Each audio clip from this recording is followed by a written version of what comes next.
주 나의 하나님이여 주를 경배합니다.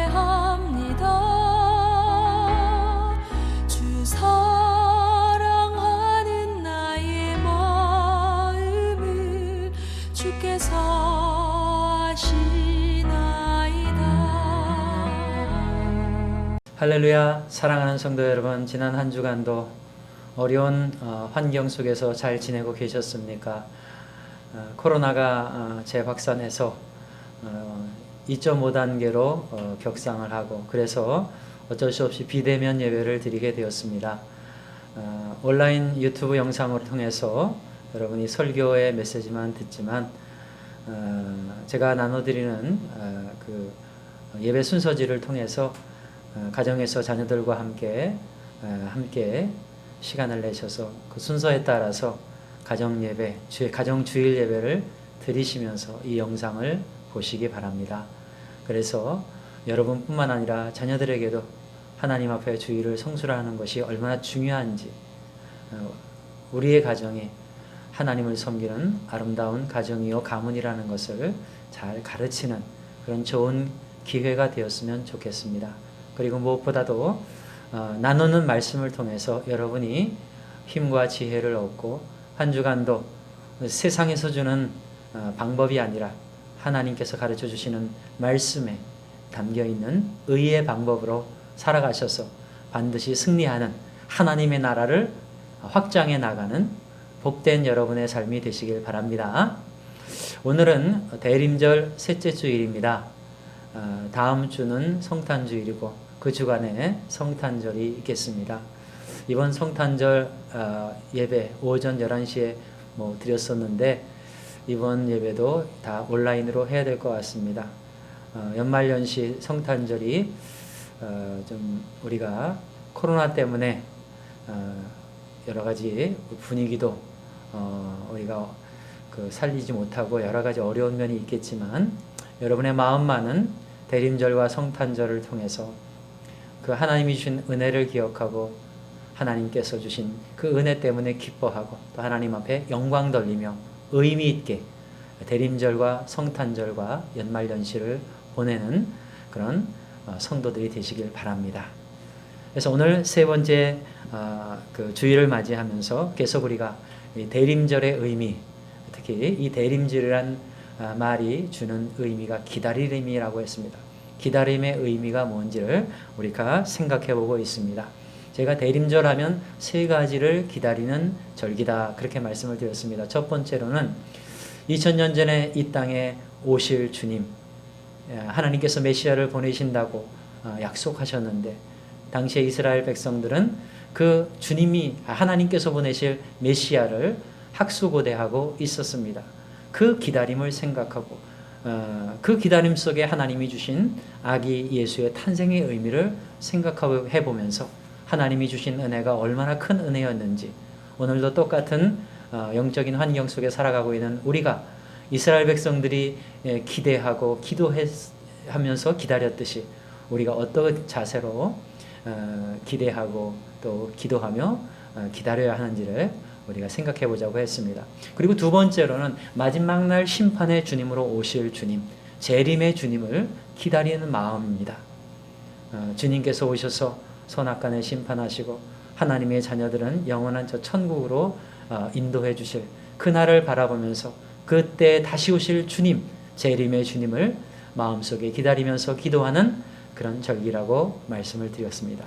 그리고 세 번째로는 이것이 어쩌면 가장 중요하지 않을까, 현재를 살아가는 우리에게 가장 중요한 대림절의 의미, 그것은 임마누엘 주님으로 이 땅에 오셔서 항상 우리와 함께 하시면서 우리의 모든 삶을 이끌어 주시고 구원을 이루어 가시는, 하나님의 나라를 이루어 가시는 주님, 임마누엘의 주님, 그 임마누엘에 대한 약속을 말씀에서 잘 발견하고 오늘 우리가 현재 임마누엘 주님과 함께 동행한다는 사실을 항상 잊지 않고 매일 일상 속에서 임마누엘 주님과 동행하면서 그분이 이끄시는 대로 구원의 길을 잘 걸어가고 진리의 길을 잘 걸어가고 하나님의 나라의 길을 잘 걸어가서 이 땅에서 하나님께서 이루길 원하시는 그 하나님의 뜻인 그 하나님의 나라를 이루자 그랬습니다. 그래서 이 땅에서 풍성하게 열매를 맺고 풍성하게 이룬 만큼 우리는 구원을 이루어 간 것이고, 그리고 우리는 온전히 하나님과 예수 그리스도를 닮아간 것이고, 우리는 거룩한 신부가 되어 간 것이고, 그 된 만큼 우리는 천국에서 상급으로 그 나라를 누리게 될 것이다. 그렇게 말씀을 드렸습니다. 그래서 이 세 번째 임마누엘의 주님과 동행하는 삶, 여기에 또 우리 임마누엘 주님이 항상 내 안에 임하셔서 나를 이끌어 주시는 그런 삶, 그것을 기다리는 삶, 그런 의미에서의 대림절의 의미를 생각해 보자고 했습니다. 그런 의미로 오늘 말씀도 동방박사들처럼이라는 제목을 가지고 동방박사들이 어떤 마음으로 기다렸고 어떤 마음으로 어떤 자세로 살아갔는지를 살펴보면서 대림절을 지나는 지금 우리가 어떤 마음과 자세로 살아야 되는지를 한번 살펴보도록 하겠습니다. 오늘은 마태복음 2장 1절부터 12절까지의 말씀을 갖고 특별히 거기에 나오는 동방박사들의 모습을 살펴보려고 합니다. 동방박사들이 큰 별을 보고 아기 예수님이 탄생하신 곳까지 찾아와서 경배하고 갔다는 오늘 말씀의 내용입니다. 당시에 이스라엘은 로마의 식민지였습니다. 그래서 이스라엘을 다스렸던 왕은 유대 사람이 아니라 이스라엘에서 임명한 분봉 왕이었습니다. 이름은 헤롯이었습니다. 그래서 로마 황제가 왕으로 임명한 헤롯이 이스라엘 땅을 다스렸던 그때 예수님께서 유대 땅 베들레헴에 나셨던 겁니다. 그런데 나시기 바로 직전에 하나님께서 큰 별을 통해서 동방박사들을 동쪽에서 인도하셨습니다. 그래서 이 동방박사들이 서방으로 계속 오다가 결국은 예루살렘에 왔고, 예루살렘에 와서 결국은 베들레헴까지 아기 예수께서 탄생하신 그 마국간까지 인도되었던 것입니다. 자, 근데 예루살렘에 왔을 때 동방박사들이 예루살렘 사람들에게 물었습니다. 유대인의 왕으로 나시니가 어디 계시냐? 우리가 동방에서 그의 별을 보고 그에게 경배하러 왔노라. 그렇게 말을 물었더니 이 말에 예루살렘에 있는 모든 사람들이 일대 소동을 부렸다는 거죠. 소동이 일어났다는 겁니다. 왜 소동이 일어났을까? 헤롯 왕 같은 경우에는 유대인의 왕이 태어난다고 하니까 당연히 분봉 왕이 그 말을 듣고 깜짝 놀랐겠죠. 그래서 그 왕궁에서 소동이 났겠죠.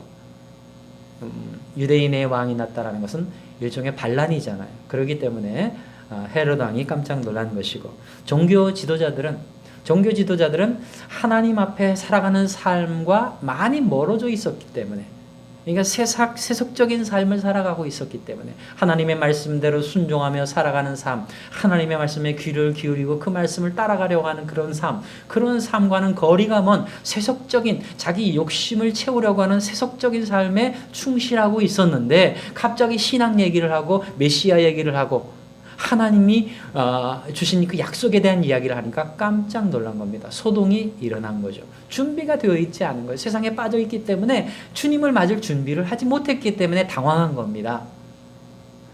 그리고 세 번째, 유대 백성들이 있습니다. 유대 백성들도 물론 종교 지도자들처럼 준비가 되어 있지 않았겠죠. 종교 지도자들이 잘 가르쳐주고 본을 보였다면 백성들도 그걸 잘 따라서 똑같이 그런 것을 생각하고 추구했겠죠. 기다렸겠죠. 그러나 종교 지도자들이 부패했고 그런 걸 잘 지도해주지 않았기 때문에 당연히 유대 백성들도 똑같은 그런 당황스러운 일을 겪었던 것이고, 그래서 소동을 했던 것입니다. 또 하나 유대 백성들이 당시에 소동했던 이유는 유대인의 왕이 난다고 했고, 옛날에도 이 로마 식민지에서 벗어나고자 해서 여러 가지 봉기가 일어났습니다. 그때마다 로마 병사들이 제압을 했는데 헤롯이 제압을 했습니다. 그때마다 많은 이스라엘 백성들이 죽었죠. 유대 백성들이 죽었습니다. 그러니까 이번에도 유대 왕이 난다고 하니까 또 얼마나 많은 사람들이 죽을까? 얼마나 많은 사람이 감옥에 갇히고 어려움을 겪을까? 겁이 났다라는 거죠. 이 유대 백성들은 그것 때문에 또 소동을 했던 것입니다.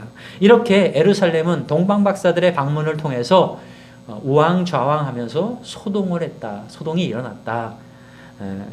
그렇게 성경이 기록하고 있는 것입니다.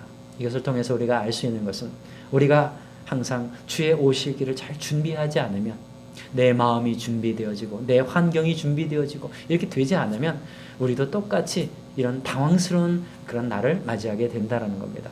정말 주님께서 오셨을 때 주님을 맞이할 준비가 되어 있어야 되는데 되어 있지 않고 세속에 물들고 세속에 빠져 있어서 신앙의 일은 뒷전으로 미루고 계속 세속적인 일에 몰두하고 있는 사람은 얼마나 당황하겠습니까? 그리고 얼마나 큰 소동이 일어나겠습니까? 그래서 이 말씀을 통해서 우리가 잘 기다리면서 준비하고 있어야 된다. 그런 교훈을 얻게 되는 것입니다. 대림절은 바로 그렇게 잘 준비하면서 잘 기다리는 절기인 것입니다. 저는 여러분이 이번 대림절을 통해서 잘 기다리고 잘 준비하는 사람들이 되시길 바랍니다. 자, 그래서 2절에 보면 동방박사들이 유대인의 왕으로 나신 이가 어디냐고 물었을 때 그때 이 동방박사들을 이 이스라엘 백성들 그리고 종교 지도자들이나 헤롯 왕은 어떻게 생각하고 있었을까를 한번 살펴보면 동방박사들은 동방에서 왔던 그런 사람들이었는데 이 사람들을 역사적으로 보게 되면 조로아스터교 사제들이 아니었는가 이렇게 추정해 볼 수 있습니다. 이 조로아스터교 사제들은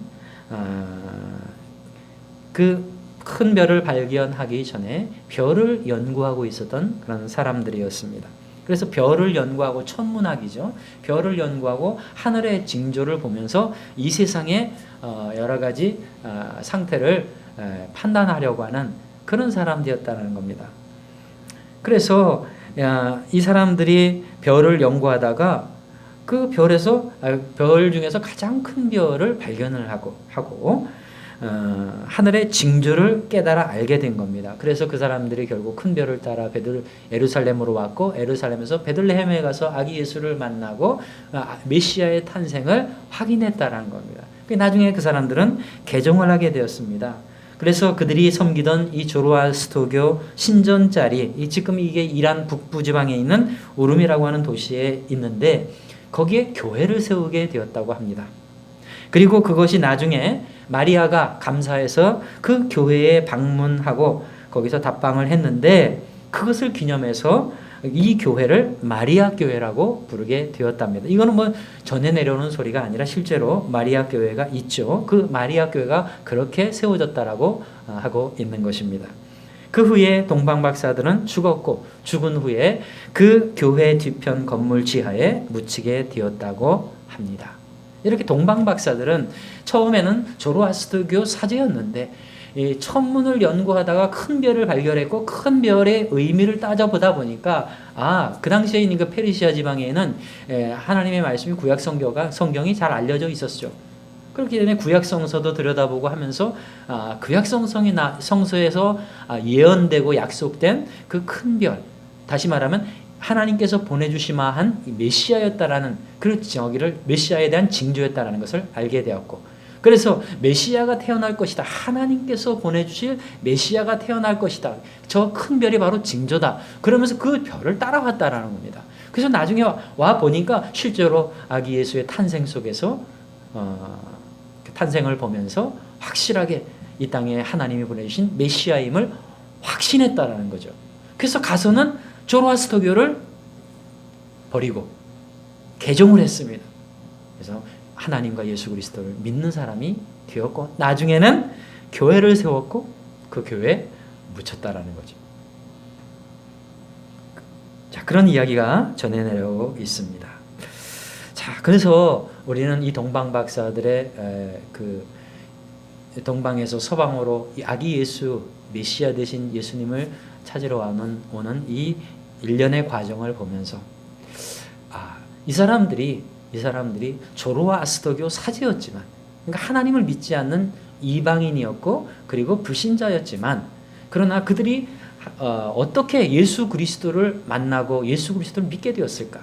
그 계기가 뭘까를 한번 생각해 봐야 하겠습니다. 결국 그 계기는 그 사람들이 늘 하늘을 쳐다보면서 별을 연구했다라는 거죠. 하늘의 징조를 연구했다라는 거죠. 왜 징조를 연구했겠습니까? 이 땅에서 어떻게 살아가야 될지를 그 천문학을 통해서 얻기를 원했던 거죠. 그래서 늘 하늘을 쳐다보면서 연구를 했다라는 겁니다. 여러분, 이것을 통해서 우리가 알 수 있는 것이 무엇입니까? 우리가 늘 하늘을 바라보면서 하나님께서 창조하신 이 세계를 읽으려고 해야 되는 거죠. 하늘의 하나님께서 이 세상을 어떻게 지으셨고 그리고 어떻게 이끌고 가시는지를 항상 연구하려고 하는 그 자세. 그저 내가 원하는 대로, 내가 생각하는 대로, 내가 하고 싶은 대로 살아가는 그 삶이 아니라 우주 만물을 바라보면서 우주 만물을 창조하신 절대자 하나님께서 이 우주 만물을 왜 만드셨는지, 그 속에 인간을 왜 만드셨는지, 그리고 어떻게 이 인간의 역사를 끌고 가시려고 하시는지 그거를 고민하고 그것에 대해서 자꾸 탐구하고 연구하고 찾아보는 거죠. 구약 성경도 찾아보고 다른 세상의 역사도 찾아보고 그러면서 연구하다가 결국은 하나님께서 징조를 보이실 때 그 징조를 발견했다라는 겁니다. 큰 별을 발견했다라고 하는 거죠. 그리고 큰 별을 따라가다 보니까 예수 그리스도의 탄생을 목격하고 결국 거기서 메시아 되신 예수 그리스도를 확신하게 되었고 개종을 하고 예수를 믿는 사람들이 되었다라는 거죠. 그 계기가 하늘을 바라보면서 우주 만물의 이치를 연구하고 나의 삶의 이유를, 목적을 찾으려고 했다라는 거죠. 여러분, 우리도 마찬가지입니다. 우리도 지금 코로나가 재확산해서 참 삶이 얼마나 어려워졌습니까? 2.5단계에서 3단계로 가면 완전히 셧다운 상태가 된다고 해요. 아무것도 영업행위나 이런 어떤 경제적인 활동이 이루어지기 어려운 그런 상황이 되는 거죠. 어떤 사람은 차라리 2.5단계에서 빨리 3단계로 해서 어차피 2.5단계에도 경제활동 하기 어렵고 피해가 막심하니까 3단계로 해서 아주 그냥 몇 주 아니면 한 달 이내 끝내버리자 이런 사람도 있다고 합니다. 그만큼 지금 코로나가 재확산돼서 참 어렵습니다. 금요일 날 950명이었는데 토요일은 어제는 한 30명 되고 거의 1000명에 육박하고 있습니다. 언제 1000명이 넘어갈지 다음 주엔 1000명이 넘어갈 수도 있고 이렇게 그냥 사람이 어떻게 제어할 수 없을 정도로 지금 폭발적으로 상승하고 있는데 그래서 빨리 3단계로 하자 그런 얘기도 있습니다. 이렇게 어려운 상황입니다. 이 어려운 상황에 많은 사람들은 특히 경제적으로 어렵기 때문에 경제에 몰두하게 됩니다. 어떻게 하면 내가 이 어려움을 해결할 수 있을까? 어떻게 하면 이것을 헤쳐나갈 수 있을까? 내가 어떻게 여기서 무너지지 않을 수 있을까? 그러다 보니까 계속 자꾸 이 세상을 바라보고 땅을 바라본다라는 거죠. 그러다 보면 점점 하늘을 바라보면서 하나님을 기억하면서 하나님께서 주시는 말씀대로 살아가는 그 삶을 잊어버리게 되고 하나님과 멀어지게 되고 교회와 멀어지게 되고 예배와 멀어지게 되고 신앙의 삶과 멀어지게 된다는 겁니다. 근데 우리는 그래서는 안 되는 거예요. 그러면 다 멀어지게 되어 있어요. 세상에서 여러 가지 힘들고 여러 가지 어려운 그런 역경에 부딪혀도 항상 우리는 하늘을 바라보는 사람들이 되어야 합니다. 하늘의 하나님을 바라보고 하나님께서 이 시간 이때 뭘 원하시는지, 왜 하나님께서 이런 환경 속에서 우리를 두시는지, 하나님은 이런 환경을 통해서 우리를 어떻게 세워가기를 원하시는지, 이 땅에 무엇을 주기를 원하시는지, 나에게 무엇을 주기를 원하시는지, 이런 환경 속에서 내가 어떤 길을 걸어가길 원하시는지 우리는 날마다 하늘을 바라보면서 하늘의 하나님께 물어야 합니다. 그리고 하나님께서 주시는 그런 의미들을 찾아야 되는 거죠. 그게 더 중요한 겁니다. 다른 것은 부족해도 그것이 올바르면 우리는 흑암한 그런 상황에서도 어두운 길에서도 길 중에서도 우리는 결국은 밝은 빛을 찾아 올바른 길을 걸어갈 수가 있고 결국에는 승리할 수가 있는 것입니다. 저는 여러분이 바로 그런 사람들이 되길 바랍니다. 지금 상황은 참으로 어둡지만 이 어두울 때일수록 땅을 바라보지 마시고 고개를 들어 하늘을 바라보고 하나님을 바라보고 하나님이 주시는 말씀에 귀를 기울이고 항상 하나님께서 주시는 대로 그 뜻대로 살아가기 위해 힘쓰는 사람들이 되시길 바랍니다. 그래서 우리도 큰 별을 발견해야 하는 거예요. 동방박사들이 징조를 찾다가 큰 별을 발견한 것처럼 우리도 하나님께 귀를 기울이다가 큰 별을 발견해야 됩니다. 이 큰 별이 뭡니까? 물론 큰 별이 예수 그리스도에 대한 징조죠. 결국 하나님께서 우리에게 예수라는 것이 뭡니까? 우리를 구원한다라는 거잖아요. 그러니까 이 큰 별이라고 하는 것은 우리를 구원해 주실 징조인 거죠. 그러니까 여러분, 우리가 이런 어려운 환경 속에서 하늘의 하나님께 기도하고 늘 하나님 안에서 살기 위해 힘쓰고 하나님 말씀에 귀를 기울이면 하나님께서 큰 별을 발견하게 해주신다는 거죠. 다시 말하면 우리에게 구원의 일을 이루어 주시는 그 하나님의 뜻과 그리고 하나님의 행하심을 우리가 깨닫게 해주시고 그 길을 걸어갈 수 있게 해주신다는 거죠. 이런 어두운 환경 속에서 우리가 소망의 빛을 발견하게 되는 거예요. 빛을 보게 되는 겁니다. 하나님께서 그 빛을 보게 해주시는 거죠. 그것을 기다리고 소망하는 절기가 바로 대림절입니다. 이번 대림절에 여러분은 하늘을 바라보시고 하나님께 물으시고 그래서 큰 별을 여러분도 발견하시기 바랍니다. 큰 꿈을 발견하시고 큰 비전을 발견하시고 큰 소망을 발견하시고 하나님의 나라를 이루어 주시는 그 소망을 붙들고 새롭게 출발하는 여러분이 되시기 바랍니다. 그 다음에 두 번째로 여러분, 동방박사들은 큰 별의 징조를 발견하고 그것을 바라보면서 소망하는 데서 멈추지 않았습니다. 그 큰 별을 따라갔다라는 겁니다. 큰 별을 따라가고 키웠고 큰 별이 머문 곳에서 아기 예수를 만났다라는 겁니다. 그리고 그 아기 예수께 3가지 보배합을 열어서 예물을 드렸고 그리고 돌아갔다. 여러분, 동방박사들은 큰 별을 발견하고 그저 바라만 보고 있지 그냥 소망하고 바라보고 기다리기만 한 사람들이 아니었습니다. 큰 별을 따라가서 큰 별이 머무는 그 징조 현장에서 아기 예수를 보기를 원했던 거예요. 여러분, 우리도 마찬가지입니다. 우리도 하나님께서 내게 주신 큰 별을 붙잡았어요. 큰 소망을 붙잡았어요. 큰 꿈과 비전을 붙잡았어요. 거기서 멈추면 안 됩니다. 큰 별을 따라가야 하는 거예요. 가만히 있으면 안 돼요. 큰 별을 따라가야 됩니다. 행동해야 하는 거예요. 오늘 말씀에도 보면 헤롯 왕이 어떻게 했습니까? 대제사장들과 백성들의 서기관들을 불러놓고 그리스도가 어디 계시냐 그렇게 물었습니다. 그랬더니 이 종교 지도자들이 유대 땅 베들레헴이라고 되어 있습니다. 이사야서를 인용해서 그렇게 말을 했습니다. 그랬더니 이 동방박사들을 불러서 베들레헴에 가서 만약에 아기를 보거든 나에게도 알려줘서 나도 그에게 경배하도록 하라. 그렇게 부탁을 했다는 겁니다. 그런데 그렇게 부탁한 것은 원래 이 아기를 잡아 죽이려고 유대인으로 왕으로 난다고 하니까 잡아 죽이려고 하는 의도였다라는 거죠. 그것을 맨 처음에 동방박사들은 몰랐지만 동방박사들이 아기 예수를 경배를 한 후에 결국은 꿈에 하나님의 지시를 받아서 이 헤롯 왕에게 바로 가지 않고 이제 바로 동방으로 돌아갔다. 그렇게 기록되어 있습니다. 이것을 통해서 우리가 이 동방박사들이 조로아스터교 사제였지만 결국은 이 사람들이 이 하늘의 징조인 큰 별을 발견한 것은 조로아스터교와는 상관이 없는 거죠. 결국은 구약성서에 예언한 그 메시아를 생각하고 그 메시아를 만나기 위해서 왔다라는 겁니다.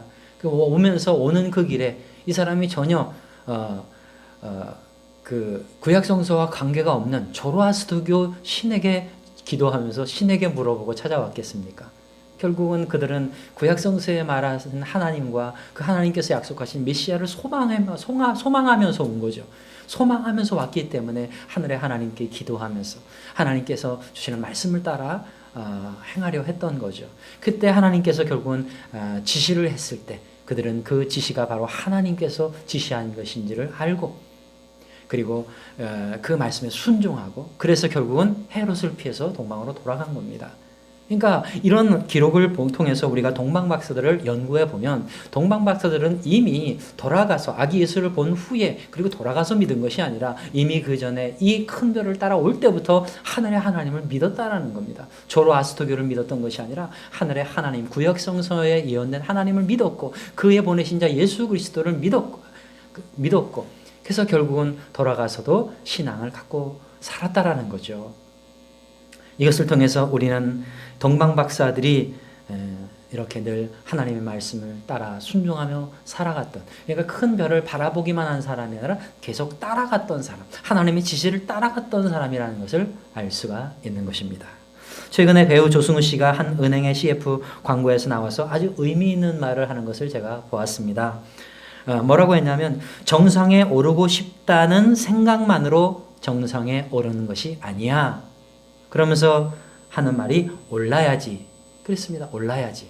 이 말이 뭐냐면 정상에 오르고 싶다는 그 생각만 갖고는 안 된다라는 거죠. 직접 올라가야 된다라는 겁니다. 그래야 오를 수 있다라는 거죠. 그러니까 행동을 해야 된다는 거죠. 행동을. 그래서 의미 있는 말이다. 이렇게 생각을 했습니다. 여러분, 큰 별을 발견하고 큰 별을 소망하고 기다리는 것에서 끝나서는 안 됩니다. 그 큰 별을 따라가야 되는 겁니다. 큰 별을 따라가고 큰 별의 지시를 따라가고 하나님의 지시를 따라가고 하나님의 말씀에 순종해 가면서 구원을 이루어가는 것입니다. 그리고 결국은 소망의 항구에 도착하는 거예요. 소망만 하고 있으면 소망의 항구에 도착하지 않습니다. 소망하면서 그리고 따라가야 되는 거죠. 기다리고만 있으면 안 되는 거예요. 내가 따라가면서 기다려야 되는 거예요. 기다리면서 따라가고 따라가면서 기다려야 되는 겁니다. 우리는 동방박사들을 통해서 바로 그것을 배울 수가 있는 것입니다. 이번 대림절 절기가 기다리는 절기지만 그 기다리는 절기 속에 또 하나의 의미가 담겨 있다면 따라가야 한다. 따라가야 한다. 동방박사들도 그렇게 살았다. 우리도 그렇게 살아야 한다.